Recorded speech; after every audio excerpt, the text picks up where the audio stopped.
క్రీస్తునందున్న ప్రియులకు ప్రేమతో వందనాలు తెలియజేస్తున్నాను. ఫిబ్రవరి నెల 9వ తేదీ 2025. ఈరోజు దేవుడు దావీదు గారి ద్వారా మనకు చేస్తున్న వాగ్దానం ఏమిటనగా 107వ కీర్తన 29-30 చరణములు. ఆయన తుఫానును ఆపివేయగా దాని తరంగములు అణిగిపోయెను. అవి నిమ్మలమైనవని వారు సంతోషించిరి. వారు కోరిన రేవునకు ఆయన వారిని నడిపించెను. దేవునికి సమస్త మహిమ కలుగుగాక.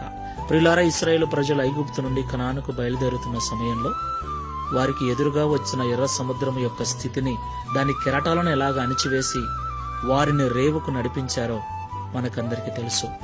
ఈ మాటలు వింటున్న ప్రియ సహోదరి సహోదరుడా, మనము సముద్రం అనే లోకములో ప్రయాణం చేస్తూ ఉన్నాం. ఈ విశ్వాసపు జీవితంలో తుఫాను లాంటి అలజడులు, తరంగముల లాంటి కెరటాల లాంటి బాధలు, నిందల, అవమానాలు, కష్టాలు ఎన్నో మనకు ఎదురు వస్తూ ఉంటాయి. అయితే మనం ఆరాధించే దేవుడు వాటన్నిటినీ అణచివేసి మనకు నిమ్మలమును అనుగ్రహించేవాడు. మనము కోరిన రేవునకు మనల్ని నడిపించేవాడు. దేవునికి మహిమ కలుగుగాక. ప్రియులారా, కోరిన రేవు అంటే మనము అనుకున్నది అనుకున్నట్లుగా జరగటం, మనము కోరినది జరగటం. మనం అనుకున్నది అనుకున్నట్లుగా జరిగితే, మనము కోరుకున్నది నెరవేర్చబడితే అంతకు మించిన సంతోషం ఏముంటుంది చెప్పండి? అవును, దేవుడు మనము కోరుకున్నది తప్పకుండా మనకు అనుగ్రహించేవాడు. మనం అనుకున్న రేవునకు మనల్ని నడిపించగల సమర్థుడు గనుక నిరుత్సాహముతో ఉండకుండా విశ్వాసముతో, ప్రార్థనా జీవితముతో ఈ విశ్వాసపు యాత్రలో ముందుకు వెళ్దాం. దేవుడు మనకు విజయాన్ని అనుగ్రహిస్తాడు.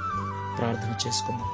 సర్వోన్నతుడా, సర్వశక్తిమంతుడా, సర్వాధికారమైన తండ్రి, మీకు స్తోత్రాలు చెల్లిస్తున్నాం. ఇశ్రాయేలు ప్రజల ప్రయాణమును గురించి, వారికి ఎదురైన సమస్యలను గురించి, ఎర్ర సముద్రం యొక్క పరిస్థితిని గురించి వివరించినందుకు స్తోత్రాలు. నిజము తండ్రి, ఆ భయంకరమైనటువంటి ఎర్ర సముద్రపు పొంగును అణిచివేసి నీ ప్రజలను వారు కోరిన రేవునకు వారిని నడిపించారు. అలాగే ఈ లోకంలో నిన్ను ఆశ్రయించి నీ మార్గంలో నడుస్తూ ఉన్న ప్రజలందరినీ మీరు జ్ఞాపకం చేసుకోనండి. ఎవరెవరైతే లోకమనే సముద్రంలో ప్రయాణిస్తూ ఉన్నారో, ఈ సముద్రంలో ఎదురయ్యే కష్టాలకు, కన్నీళ్లకు, తుఫాను లాంటి అలజడులకు భయపడుతూ, కొన్నిసార్లు కృంగిపోతూ, నలిగిపోతూ ఎవరైతే ఉన్నారో వారందరినీ కూడా జ్ఞాపకం చేసుకోండి.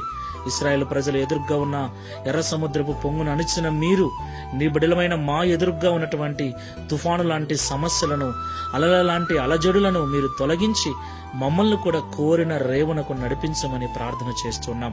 నీవు సమర్థుడవు, సర్వశక్తి మంతుడవని నీకు మొరపెట్టుచుండగా మా ప్రార్థనను త్రోసివేయక అంగీకరించమని, అట్టి విశ్వాసమును, నమ్మకమును, ప్రార్థనా జీవితమును మాకందరికీ అనుగ్రహించి, తద్వారా ఈ దిన వాగ్దానమును మా అందరి జీవితంలో నెరవేర్చి మీ నామమును మహింపరచుకొనుమని యేసు క్రీస్తు వారి నామములో ప్రార్థించి వేడుకుంటున్నాము తండ్రి.